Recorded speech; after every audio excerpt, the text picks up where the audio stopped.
అన్న నేను ఒక క్వశ్చన్ అడుగుతా, ముగ్గురు ఆన్సర్ ఇవ్వండి ఒకరి తర్వాత ఒకరు. ఇప్పుడు అల్లు అర్జున్ గారి సినిమాలో మీకు ఫేవరెట్ సినిమా ఏంటి, పుష్ప కాకుండా? నాకు అలా వైకుంఠపురం కూడా బాగా ఇష్టం ఉంది. అలా అంటే నేను కొంచెం పువ్వుల్ని అమ్మాయిల్ని కొంచెం ఇష్టపడతాను కాబట్టి నాకు ఆర్య అంటే ఇష్టం. జులై సినిమాలో ఉన్న డైలాగ్ని అది ఆయనదే కదా. అంటే రెండు సినిమాలు ఇష్టం అన్నారా, లేకపోతే నాకు ఆర్య అంటే ఇష్టం. ఆర్య అంటే ఇష్టం అన్న? మీకన్నా? ఫైనల్ ఒకటే చెప్పాలి కదా, ఆర్య అంటే. ఓకే అన్న. అన్న మీకన్నా? జూలై అంటే ఇష్టం లేదని కాదు, ఫైనల్ గా నాకు అంటే ఆ రెండిట్లో కంపేర్ చేసి ఆర్య అంటే ఇష్టం. అంటే ఆర్య అంటే నీకు ఆ టైప్ ఆఫ్ ఇంటేజులు బాగా ఇష్టం మనోడికి. ఈ పువ్వుల అమ్మాయిలు అని తీసుకొచ్చిందంటే ఆ రగ్గుడు లుక్ ఉంది నిజంగానే. పువ్వుల అమ్మాయిలు చూపియండి. చూడటానికి అందరూ అంటే నాకు చూడగానే ఎలాగంటారు, అమ్మో ఈయన చూస్తే చూడగానే కొద్ది మాస్ లుక్ లో కనిపిస్తాం కాబట్టి, బట్ కనిపించేంత మాస్ కాదండి, కొంచెం మనసు సున్నితమే. నాకు వచ్చిన డౌట్, ఇప్పుడు మనోడు ఏం చెప్పాడు సినిమా పేరు? పువ్వుల్ని అమ్మాయిల్ని ఆర్య సినిమా. ఆర్య సినిమా చెప్పాడు. ఆర్య సినిమా డైరెక్ట్ ఎవరు? సుకుమార్ గారు. పుష్ప సినిమా డైరెక్ట్ అక్కడ అలా కొట్టాడు కాదు, అంతే కదా, అంతే కదా. నిజంగానే దుర్గాజీ కరెక్టే చెప్పాడు. సార్ పేరు చెప్పే సినిమా పేరు కొట్టాడు. అమ్మా అన్న లేదు, నాకు ఆర్య అంటే ఇష్టం. నాకు అలా వైకుంఠపురం ఎందుకు ఇష్టం అంటే అందులో నాకు ఒక టైప్ ఆఫ్ అంటే అల్లు అర్జున్ గారిని ఎప్పుడు చూడని విధంగా నేను అలా వైకుంఠపురంలో చాలాసార్లు చూసా. చలంటూర్లు కూడా నేను చెప్పాను అనమాట. అలా వైకుంఠపురం అన్నది నాకు ఏదో తెలియని టచ్ అయింది గట్టిగా పాయింట్ ఆయన యాక్టింగ్ లో. అన్న మీకు, అన్న మీకు ఏ సినిమా ఇష్టం? నాకు యాక్చువల్గా అన్ని ఇష్టం, కాకపోతే మీరు ఫేవరెట్ పుష్ప కాకుండా అన్నారు కాబట్టి దేశముద్రు. దేశముద్రు రా అండ్ రస్టిక్ ఉంటుంది. స్టిక్ ఉంటుంది. ఆయన దాని ద్వారా ఇంకా మంచి స్టార్డమ్ వచ్చింది అనమాట. అప్పుడే పూరి జగన్నాథ్ గారితో చేయడంతో అసలు అందులో అంటే స్టార్టింగ్ నుంచి మాస్ ఉంటుంది, క్లాస్ ఉంటుంది, తర్వాత ఫైట్స్, సాంగ్స్ అన్నీ నాకు అది చాలా బాగా అనిపించింది. సత్తే అని సాంగ్ ఉంటుంది, సత్తే గొడవ లేదు, సత్తే గొడవ, ఆ పాట అది అన్ని ఇష్టము. కాకపోతే అప్పట్లో అది ఇంకా ఇప్పుడు ఆయన ఇప్పుడు నెక్స్ట్ అసలు అన్ని రేంజ్లు దాటేసి వెళ్ళిపోయాడులే. మన పుష్పతోటి మన స్టేట్లు దాటి వెళ్ళిపోయాడు. ఇంకో విషయం అన్న, ట్రైలర్లో అల్లు అర్జున్ గారు ఎంట్రీ ఇస్తున్నారు, లైక్ జీప్ మీద నుంచి దిగుతున్నారు. అక్కడ అందరూ పట్టుకొని ఇలా కొడుతూ హో హో అనుకుంటా. ఆ కింద కూడా చేతికి సంబంధించిన బ్రాండ్ ఉంది. అసలు ఆ సీన్ ఏంటిది అసలు అనేది అర్థం కాదు. సీన్ ఏం చెప్పకండి కానీ, అంటే ఈ బ్రాండింగ్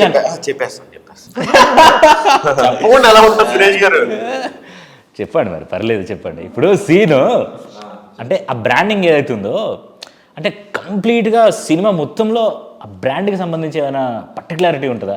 అది ఎలా అంటే కరెక్ట్గా ఇప్పుడు మీరు బ్రాండ్ గురించి మాట్లాడారు కదా, December 5th.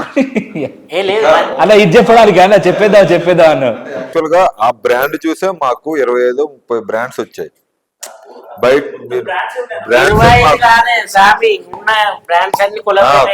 ఫస్ట్ టైం అంటే అలా జరిగింది.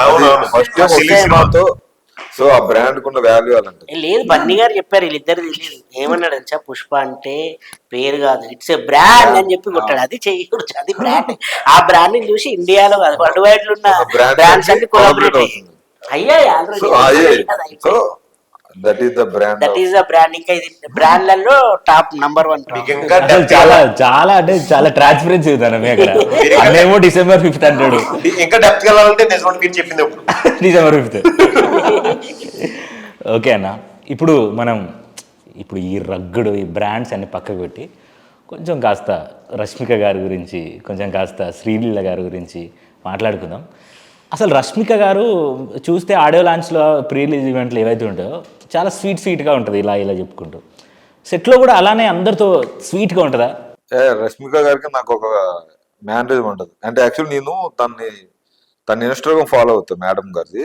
ఆ పోస్టులు భలే క్యూట్ గా పెడతాయి, ఇలా అని ఫీల్ అవుతూ వన్ డే నేను మేడం గారు వీళ్ళందరూ గుడ్ మార్నింగ్ చెప్తే మా వదిన గారు అని చెప్పి పిలిచా. వదిన గారు అని చెప్పి పిలిస్తే ఆ మేడం గారు ఏ నువ్వు చూస్తావా అని చెప్పి మేడం ఇలా ఇచ్చారు.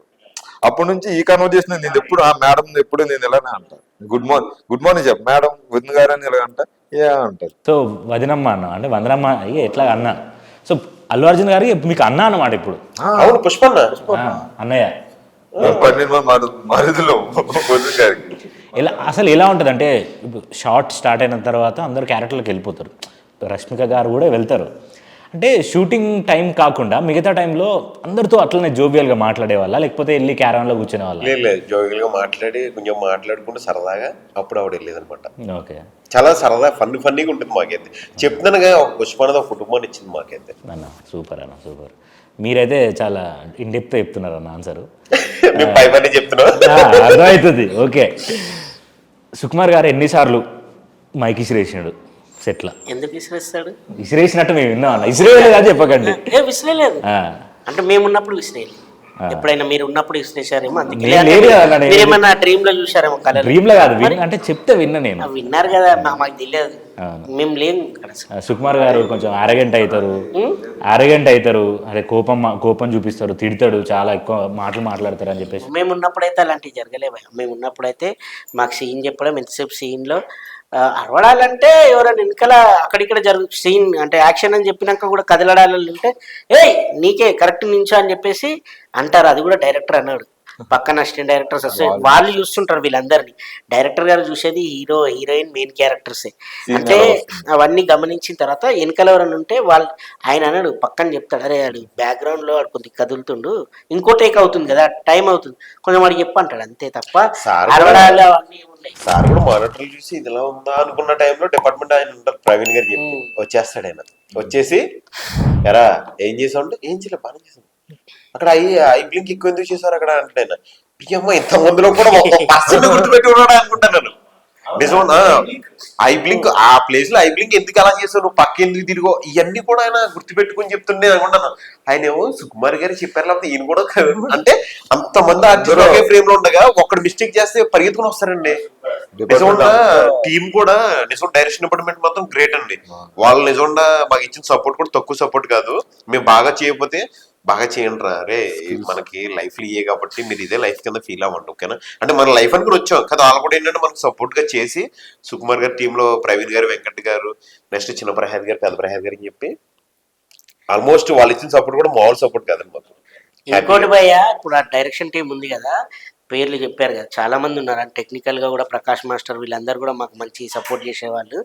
ఈ డైరెక్షన్ టీం ఎవరైతే ఉన్నారో చాలా మంది ఉన్నారు, పేర్లు చెప్పుకుంటూ వెళ్తే చాలా ఉంటుంది. అనిల్ గారు అని చెప్పి, ప్రవీణ్ గారు, అలా వీళ్ళు గుర్తుపెట్టుకోండి.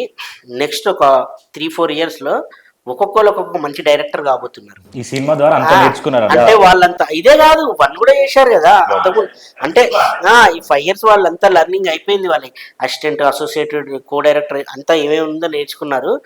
గుర్తుపెట్టుకోండి, సార్ దగ్గర నుంచి వస్తున్న వాళ్ళు చాలా టీం ఉంది. ఒక్కొక్కరు ఒక్కొక్క మంచి మంచి సినిమాలు, మంచి డైరెక్టర్స్గా. ఇప్పుడు బుచ్చిబాబు గారు ఏ విధంగా పేరు తెచ్చుకున్నారో అంతకు రెట్టింపుగా తెచ్చుకోబోతున్నారు. సూపర్. నెక్స్ట్ ఇంకో విషయం, అనిల్ గారు అని చెప్పేసి ఇప్పుడు ఈయన అన్నారు కదా, ఆయన పుష్ప 1 నుంచి ఉన్నారు, ఆయన కాస్టింగ్ చూసుకుంటున్నారు. కానీ ఆయన ఎంతమంది ఆర్టిస్టులు అతను ఫోన్ చేసి మెసేజ్లు పెట్టిన ప్రతి ఒక్కరికి రిప్లై ఇస్తాడండి ఆయన. నిజంగా నేను అలాంటి వ్యక్తిని చూడలేదండి. ఎందుకంటే బేసిక్ ఇప్పుడు నేనే ఉన్నా, నాకు 10 మంది వరుసగా మెసేజ్ పెట్టండి అంటనా. అతనికి ఏమో పుష్ప సినిమా అంటే ఎంతమంది ఆర్టిస్టులు ఎదురు చూస్తున్నారు తెలుసండి. అందులో సినిమాలో చేసిన ఆర్టిస్టులకు ప్రతి ఒక్కరు నైట్ 1 గంట కూడా మెసేజ్ పెడితే ఆయన రిప్లై ఇస్తాడండి. ఓకే నేను సార్ రేపు షూట్ ఉందండి, దుర్గాజీ గారు చెప్తానండి. ఇప్పుడు ఈయన మెసేజ్ పెడితే జగన్ గారు, అంటే ప్రతి ఒక్కరి పేరు ఇన్క్లూడ్ చేసి రెస్పెక్ట్ ఇచ్చి, లేదంటే అనిల్ గారు ఒక మంచి ఆర్టిస్ట్ ఉన్నారండి, ఇలా అంటే దుర్గాజీ గారు ఒకసారి ఆయన్ని చెప్పండి, ప్రొఫైల్ పంపమనండి, నేను మాట్లాడతాను. అతను పంపి నాకు ఫోన్ చేసి ఏమండి అనిల్ గారు ఏంటండి అంత రెస్పెక్ట్ ఇచ్చి మాట్లాడతారు అంటే, అసలు నేను ఎన్నిసార్లు మెసేజ్ పెట్టినా నెక్స్ట్ ఉంటుందండి అంటే చెప్తాను. సుకుమార్ గారి టీంలో ప్రతి ఒక్కరు ఎంత బాగుంటారంటే, ఎగ్జాంపుల్ మీరు అనిల్ గారిని కూడా తీసుకొచ్చి, ఎందుకంటే ఎంటర్ అవ్వాలంటే ఆర్టిస్ట్ కాస్టింగ్ మామూలు కాస్టింగ్ చూసుకున్నారు కాబట్టి ఈయన డిపార్ట్మెంట్ లో ఈయనకి ఎంటర్ అవుతారు. ఈయన చూసి ఇంకొంచెం ఉత్సాహం వస్తుంది, అమ్మయ్య అంత పెద్ద సినిమా డైరెక్టర్ సంబంధించిన డిపార్ట్మెంట్ అయినా మాకు రెస్పెక్ట్ ఇలా ఉంది, చాలా పాజిటివ్ అని. సెట్ లోకి ఎంటర్ అయిన తర్వాత ప్రవీణ్ గారు అన్న, పెద్ద ప్రసాద్ గారు, నిజంగా ఇది ఫ్యామిలీ వాతావరణం అండి. అబ్బా ఎందుకంటే అన్ని సంవత్సరాలు మేము చేసిన తర్వాత అంటే ఇది ఎక్కువ చెప్తున్నాను అనుకుంటారు మీరు, కానీ వాస్తవం చెప్తున్నాను. నిజంగా వాళ్ళ గురించి ఎక్కువ పొగిడేస్తే నాకు నెక్స్ట్ సినిమాలు ఇస్తారు మాత్రం కాదండి. ఎవరు సినిమా ఇచ్చిన ఒక నేను యాక్టింగ్ చేస్తాను ఇస్తారు, లేకపోతే ఇవ్వరు, అంతే కదా. అది గుర్తుపెట్టుకోండి. కాదు నిజంగా అది ఒక పండగ వాతావరణం, అందరూ కూడా ఒక ఫ్యామిలీ మెంబర్లో కలిసిపోయామండి. అంటే ఆయన అనిల్ గారి గురించి మాత్రం మళ్ళీ అడిగారు అంతే. సారీ అన్న జగన్ అన్న, అంటే ఎవరైనా ఇప్పుడు షూటింగ్ పోయినప్పుడు కొంతమంది పెద్ద ఆర్టిస్టులు కూడా వస్తారు, డైరెక్షన్ డిపార్ట్మెంట్కి సంబంధం ఉన్న వాళ్ళు. అరే మనం ఈ అన్నతో మాట్లాడితే నెక్స్ట్ సినిమాలో కూడా మనకు ఛాన్స్ వస్తుందిరా అనే థాట్స్ కూడా ఉంటాయి కొంతమంది పెద్దవాళ్ళు వచ్చినప్పుడు. ఈ సెటిల్మెంట్స్ అన్నీ దమ్ము కొట్టే దగ్గర సెటిల్ అవుతాయి అని విన్నా నేను. అంటే ఆ దమ్ము కొట్టే గ్యాప్లో మనం మాట్లాడవచ్చు, మనల్ని మనం ఇంట్రొడ్యూస్ చేసుకోవచ్చు, కనీసం ఆ టైం అయినా మనం పెట్టుకోవాలని చెప్పేసి మనిషికి డబ్బా కొను పెట్టుకుంటారంట. నిజమేనా అది? బాగానే అడిగారు కానీ నాకు దమ్ము అలవాట్లేదు, మరి నేనేం చెప్తా. మీ ముగ్గురికి మాకైతే అలవాట్లేదు. సీరియస్గా? నేను సినిమాలలో సీన్లలో తాగమంటే తాగుతా కానీ బయట యాక్చువల్గా నాకు అది కూడా రాదు. అంటే ఈ పర్టికులర్ నేనైతే క్వశ్చన్ అడిగాను, అది ఉంటుందా అట్లీస్ట్ కొంచెం? అంటే యాక్చువల్ గా ఇది ఇండస్ట్రీ అని కాదు, ఈవెన్ సాఫ్ట్వేర్ అవని ఏదవని, అంటే డీలింగ్ అయ్యేది అలాంటి దగ్గర అవుతుంది కాబట్టి అది నిజం అవ్వచ్చేమో కానీ మాకైతే అలవాట్లేదు. మాకు ఎక్కువ చాయ్ దగ్గర అలవాటు ఉంది. మీరు చెప్పారు చాయ్ దగ్గర. చాయ్ తాగుతుంటే చాయ్ వేడుకుంటది కదా, చాయ్ పట్టుకుని తాగితే ఒక సిప్ వేసినట్టే మరి ఇంకేంటారు, అది టైం పడుతుంది. ఇప్పుడు మధ్యలో అనుకో టప్ప కింద తాగి వెళ్ళిపోతాం, చాయ్ వేడుకుంటుంది. ఆ టైం స్పాన్ లో ఇంకొకటి సిగరెట్ అలవాటు ఉంటే వాళ్ళు తాగుతారు. ఇప్పుడు ఇంకోటి మాకు అలవాట్లేదని చెప్పట్లేదు, ఎందుకంటే మేము అలవాటు చేసుకోవాలి. కారణం క్యారెక్టర్ ఏదని చెప్పిన తర్వాత ఉఫ్ అని అనుకుని దొరికేస్తాం. అంటే మీరు ఇప్పుడు ఏం సినిమా చూస్తున్నారు, సినిమా చూస్తారని మమ్మల్ని మీరు ఫీల్ అవుతారు, అంతేగాని ఉఫ్ అంటే అంటే చెప్తున్నా. జస్ట్ అది వ్యసనం కాదు, జస్ట్ మీకు ఎంటర్టైన్మెంట్ చేయడానికి మాత్రమే మేము అలా చేస్తాం అనమాట. మీరైతే మీ ముగ్గురే సిగరెట్ తాగారనమాట. నేను తాగనోళ్ళని తీసుకొచ్చి తాగటోళ్ళు అయితే ఇంకా కొంచెం క్లియర్. మా కిరణ్ చెప్పేవాడేమో. కిరణ్ అన్నా సరే, కిరణ్ కూడా రెగ్యులర్ అలా మనోడు కూడా Scene లో తాగుతాం. సీన్ కోసం ఎవరైనా రెగ్యులర్ స్మోకర్లు అంటే చాలా వేరండి. అదే కిరణ్ అన్న అనుండే నాతో, సీన్ టైంలో ఇట్లా మాట్లాడుకుంటాం, తర్వాత సిగరెట్ తాగాలంటే అక్కడికి వెళ్ళి మనం మాట్లాడుకుంటే ఇట్లా వర్కౌట్ అయ్యే ఛాన్స్ ఉంటాయి అని. అంటే అదే చెప్తున్నా కదా, ఏ డిపార్ట్మెంట్ ఇప్పుడు మందే కదా, ఇప్పుడు సాఫ్ట్వేర్స్ అవన్నీ ఏదైనా వాళ్ళకి టైం కుదిరేది ఒకటి మందు లేకపోతే సిగరెట్, ఈ దగ్గర డీలింగ్స్ అన్ని కుదురుతాయి. బట్ అంత టైం ఉండదు బ్రో. ఏంటంటే మహా అయితే ఒక 5 minutes బ్రేక్ వస్తుంది, ఆ 5 minutes తాగినోడు తాగుతాడు, సిగరెట్ తాగిన సిగరెట్, టీ తాగిన మళ్ళీ వెంటనే వెళ్ళిపోవాలి. ఏదన్నా త్రూ ఇంటికి వెళ్ళాక చాటింగ్ ఇదే కానీ మనకు చోట డీలింగ్ కుదురుతారా? ఎక్కడండి ఆడిషన్కి వెళ్తాం కదండి, అక్కడ డీలింగ్ కుదురుతుందా? మేము అక్కడే కుదుర్చుకుంటాం. డీలింగ్ కుదిరేది ఆడిషన్స్, ఏది కాదు. అక్కడ కో డైరెక్టర్లు అసిస్టెంట్ డైరెక్టర్ వాళ్ళ నెంబర్లు తీసుకుని వాళ్ళతో టచ్ లో ఉంటూ అలా డీల్ చేస్తాం. లేదంటే కో ఆర్టిస్టులు ఎవరిని వచ్చిన తర్వాత భయ్య బాగున్నారా అని అనడం, అప్పుడు మళ్ళీ వాళ్ళతో ఇంటరాక్ట్ అవడం, వాళ్ళు ఇంకో ఆఫీసులు చెప్పడం, మాకు అదే డీలింగ్. అండ్ ఇంకో విషయం, ఇప్పుడు పుష్ప 2కి టికెట్ రేట్లు చాలా పెంచిళ్ళు. అసలు ఎందుకు అట్లా పెంచాల్సి వచ్చి ఉంటుంది అంటే అంటే చూసుకుంటే మిగతా అంతకుముందు వచ్చిన సినిమాలు కూడా పెంచిళ్ళు అన్న. ఇప్పుడు పుష్ప సినిమా అనే కాకుండా RRR సినిమా అయినా, బాహుబలి సినిమా అయినా అప్పుడు కూడా పెంచిళ్ళు. ఇప్పుడు అల్లు అర్జున్ గారి సినిమా రిలీజ్ అవుతుందంటే ఫస్ట్ చూసేది ఎవరు? ఫ్యాన్స్ చూస్తారు. సో ఫ్యాన్సే డబ్బులు పెట్టి పోతారు. మరి అలాంటి ఫ్యాన్స్కి అన్యాయం జరిగినట్టే కదా. ఒకవేళ డబ్బులు అంతగానం పెంచినప్పుడు, ఇప్పుడు కాలేజ్ స్టూడెంట్ ఉంటాడు, వాడు చదువుకుంటుంటాడు, పాకెట్ మనీకి ఏదో డబ్బులు ఉంటాయి, వాడి దగ్గర 500 ఉన్నాయంటే 5 ఫ్రెండ్స్ అందరూ కలిసిపోయే ఛాన్స్ ఉంటాయి. కానీ ఇప్పుడు మల్టీప్లెక్స్ పోతే 700 రూపాయలు, సింగిల్ స్క్రీన్ అయితే 350 రూపాయలు పెట్టారు. అసలు ఎందుకు అట్లా పెట్టాల్సి వచ్చింది? మీరు యాక్చువల్లీ మమ్మల్ని ఎవరు పిలిచారు? మేమే పిలిచినాం. ఏమని పిలిచారు? అర్థం కాదు. ఆర్టిస్ట్. మీరు మమ్మల్ని పిలిచారు అక్కడికి ఇంటర్వ్యూ ఆర్టిస్టులు అని, మీరు ఏమడిగారు? టికెట్ అది మాకు ఎలా అంటే ఒపీనియన్, అంటే just I'm asking about cinema మీద రేట్లు పెంచడానికి మీ ఒపీనియన్ ఏంటి? ఓకే, నేను చెప్తా. దానికి ఒక రీజన్ ఉంది. అంటే ఇప్పుడు ఒకప్పుడు ఏంటంటే మాస్ థియేటర్లు ఇలాగే ఉండేవి. ఇప్పుడు ఏంటంటే మల్టీప్లెక్స్ అని, వాటి ట్యాక్స్ అని, వాడి లైటింగ్ సిస్టమ్ అన్ని వేసి అవన్నీ ఇంక్లూడ్ చేస్తూ ఉండేసరికి టికెట్స్ రేట్స్ పెరుగుతున్నాయి ఆటోమేటిక్ గా. కానీ ఫ్యాన్స్ కి దెబ్బడుతుంది కదా నేను అంటున్నా. అవునా? అయితే ఇప్పుడు మీరు అంటున్నారు కదా, యాక్చువల్గా మల్టీప్లెక్స్ లో 350 ఉందా? నాకు తెలియదు. Single screen 350. సింగిల్ స్క్రీన్ అంటే మామూలుగా లైక్ ఇప్పుడు మనం సంధ్య థియేటర్లు చూడాలనుకుంటే 350. అవునా? ప్రసాద్ కో 750 రూపాయలు. అంటే మన టికెట్ రేట్ లేదు. ఒకవేళ మీకు తెలియకపోతే ఐఎమ్ ఆస్కింగ్ యూ క్వశ్చన్. ఇది బయటకు వచ్చింది న్యూస్, అది కూడా ఆల్రెడీ ఓకే అయింది. సో నేనేమంటున్నానంటే ఇలా పెంచడం ద్వారా, అంటే ఒక మూవీకి ఇలా రేట్లు పెంచడం ద్వారా ఫ్యాన్స్కే దెబ్బ పడుతుంది కదా. అంటే ఇలా పెంచడం మీద యాజ్ ఏ ఆర్టిస్ట్గా మీ ఒపీనియన్ ఏంటి? సినిమా బాగుంటే ఎంత పెంచినా వెళ్ళిపోతండి. వాళ్ళు కష్టం. అంటే ఇప్పుడు సినిమాకి వర్తుందండి, వర్తున్న సినిమా కోసం ఎంతైనా ఖర్చు పెట్టి వెళ్తా ఉంటాం, ఎందుకంటే ఆనందం కోసం, అదొక ప్రపంచం కోసం వెళ్తూ ఉంటాం, అదొక వరల్డ్. అంటే ఇప్పుడు మనం ఇక్కడ ఉండి ఏదో సిమ్లా వెళ్ళాలి, ఎక్కడికి వెళ్ళాలి, వేరే ఊరు వెళ్ళాలనుకుంటాం. మామూలుగా ఎందుకు వెళ్తాం? చిల్ అవ్వడానికి. మా సినిమా చూడడానికి కూడా చిల్ అవ్వడానికి సినిమా చూస్తారు. ఇప్పుడు ఆ సినిమా అంటే ఏంటి? ఆనందం. అది ఆనందం, ఇది ఖర్చు. ఇప్పుడు గోవాలో ఎంజాయ్ చేయాలంటే మన ఊరు చెరువులో ఎంజాయ్ చేయొచ్చు, గోవాలో ఎంజాయ్ చేయాలంటే ఎక్స్పెన్సివ్ అవుతుంది కదా. బట్ ఎంజాయ్మెంట్ చేసేటప్పుడు మనీ ఆలోచించాలి. స్టార్టింగ్ లో సినిమాలు వచ్చినప్పుడు టికెట్ రేట్లు ఎంతండి? 10 రూపాయల టికెట్ నుంచి స్టార్ట్ అయిందన్న. 10 నుంచి ఇప్పుడు స్టెప్ బై స్టెప్ అన్ని పెరుగుతూ ఉంటాయండి. మనం అట్ల గురించి అంటే ఇప్పుడు మేము మధ్య తరగతి వాళ్ళం, అందరూ మధ్య తరగతి వాళ్ళే. సినిమా చూడాలంటే మనమే ఇబ్బంది ఉంటుంది, కానీ సినిమా నచ్చిందన్నప్పుడు మనం కూడా ఖర్చు పెట్టుకుంటాం. ఓకే అన్న, ఓకే అన్న. ఫైనల్గా పుష్ప స్లాంగ్లో అల్లు అర్జున్ గారి గురించి మీరు ఒక విషయం చెప్పి సైన్ లాంగ్వేజ్ చేస్తే.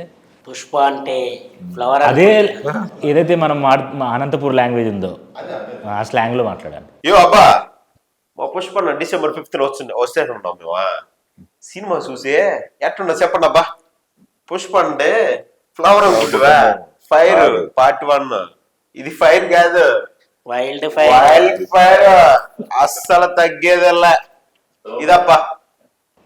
సూపర్ అన్న, సూపర్ అన్న. మీరు నేషనల్ కాదు ఇంటర్నేషనల్ దాంతో చెప్పండి, కాకపోతే సెట్లో జరిగినది అనేది ఇన్సిడెంట్ ఆ స్లాంగ్లో మాట్లాడితే చెప్పండి. పుష్ప అంటే నేషనల్ అనుకుంటావా, కాదు ఇంటర్నేషనల్, వైల్డ్ ఫైర్. సూపర్ అన్న. అన్న మీరు అంటే అల్లు అర్జున్ గారి మీద ఒపీనియన్ అండ్ అల్లు అర్జున్ గారు ఎంత పాజిటివ్ అనేది ఆ స్లాంగ్లో చెప్తూ విజయ. పుష్ప అంటే అది ఆ డైలాగ్ ఉందిగా, అనాయన ధనాయన 7 కొండల్లో ఉన్న 7 సముద్రాలు దాటి ఉన్న ఎల్లి తెచ్చుకోవడం ఈ పుష్ప గారికి అలవాట. అది ఇదోటి చెప్పండి. బెల్లం మాటింటే బెల్లం మాట తింటే ఎట్టా ఉంటదో ఈ పెపెన్సానికి చూపిస్తా. December 5th December 5th అస్సలు తగ్గేది. ఒకసారి ముగ్గురు December 5th అనేది ఒకసారి ముగ్గురు అని చేస్తే రెడీ అన్న రోలింగ్. మీరు అన్నీ అడిగారు లాస్ట్ మా శ్రీలీల గారి గురించి అడిగాను, నేనే చెప్తా. కిసక్ సాంగ్ ఉంది, కిసక్ సాంగ్ భయ్య సినిమాలో అదిరిపోతుంది. చిచ్చరు చిచ్చరు చిచ్చా చిచ్చా వచ్చాడు కిసక్ కిసక్ అనేది ఉంటుంది. అంటే ఇప్పుడు మీరు సాంగ్ అంటే నాకు గుర్తుకొచ్చింది. థ్యాంక్స్ అన్న, గుర్తు చేసినందుకు థ్యాంక్ యూ. ఇప్పుడు మనకు ఊ అంటావా సాంగ్ ఉంది ఏంది పుష్ప 1లో, ఇప్పుడు కిసిక్ వచ్చింది. చూస్తే ఏమైందంటే ఊ అంటావా సాంగ్ కంటే కిసిక్ బాగాలేదు అని అంటున్నారు, అదే బాగుంది అని అంటున్నారు. ఎవరో ముందు ఊగొడతాయి కదా, తర్వాత అన్ని అడగొచ్చు కిస్ అవని ఏదవని. సో ఏది కావాలంటే ముందు ఊగాలి, తర్వాత మెల్లగా స్లోప్ అయింది. సో ఇప్పుడు కిసిక్ కూడా ఆ లెవెల్ ఆఫ్ ఆ ఊపు ఉండబోతుందా? ఆల్రెడీ రీల్స్ చేస్తున్నారు. రీల్స్ లో ఓపెన్ చేస్తే అన్ని దెబ్బలు పడుతున్నాయి. అంటే మీకు కిస్ అలాంటివి నచ్చవేంటి? మాకు నచ్చిందన్న, బాగుంది. ఎవరిని ఇచ్చినా తీసుకోవడానికి రెడీగా ఉన్నాం మేము. దెబ్బలు పడతాయి కూడా దెబ్బలు పడిపోతే అందరికి. ఓకే అన్న, all the best for your future and congratulations. మేము కూడా December 5th పుష్ప సినిమా చూస్తాం, మీరు కూడా దాంట్లో ఉంటారు కాబట్టి మళ్ళీ సినిమా అయిపోయిన తర్వాత అప్పుడు ఇన్డెప్త్గా మాట్లాడుకుందాం. ఇప్పుడు ఏదడిగినా December 5th అంటున్నారు కాబట్టి, అంటే మా ఫ్రెండ్స్ కూడా లేరు కాబట్టి మేము టీంతో వచ్చి. ఓకే అన్న. సో December 5th పుష్ప అస్సలు తగ్గేదేలా. So thank you guys. ఇది ఇవాళ మనం పుష్ప టీంతో మాట్లాడి తెలుసుకున్న విషయాలు. మళ్ళీ పుష్ప సినిమా చూసిన తర్వాత ఈ ముగ్గురునే కాదు అందరిని తీసుకొచ్చి కూర్చోబెట్టి మాట్లాడుకుందాం. సో వీడియో నచ్చితే లైక్ చేయండి, షేర్ చేయండి అండ్ మీ ఒపీనియన్ ఏందో కింద కామెంట్ చేయండి. December 5th పుష్ప చూసి మనందరం మళ్ళీ దాని గురించి మాట్లాడుకుందాం. Thank you so much, bye.